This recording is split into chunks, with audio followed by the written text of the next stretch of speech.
UGC net और SSB परीक्षा निमंते आज आउ केतेक संभाव्य प्रश्न उपर आलोचना करिबा। प्रथम प्रश्न, चैतन्य चरितामृत किए लिखिथिले? कृष्णदास कविराज। द्वितीय प्रश्न, केली कलानिधि काव्य केउं काव्य अनुसरण रे रचित? प्रेमसुधानिधि। तृतीय प्रश्न, नृसिंह पुराणर प्रत्येक भागर नाम कौन? रत्नाकर। एथिरे 7टी भाग रहिछि। ଏହା पीताम्बर दासଙ୍କ द्वारा रचित। चतुर्थ प्रश्न, मूल महाभारतर आक्षरिक अनुवादक किए? कृष्णचंद्र सिंह। पंचम प्रश्न, अंधमुहाणी उपन्यासटी किए रचना करिसेंति? देवराज लेंका।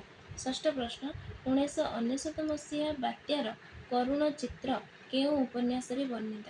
चक्र उपन्यास, ଯାହାକି ଅଧ୍ୟାପକ ବିଶ୍ୱରଞ୍ଜନ ରଚନା କରିଛନ୍ତି। ସପ୍ତମ ପ୍ରଶ୍ନ, କଳା କୌତୁକ କାବ୍ୟରେ କେଉଁମାନଙ୍କର କେଳି କୌତୁକ କଥା କୁହାଯାଇଛି? ଏଥିରେ କୃଷ୍ଣ ଓ ଚନ୍ଦ୍ରାବଳୀଙ୍କ କୌତୁକ କଥା ରହିଛି।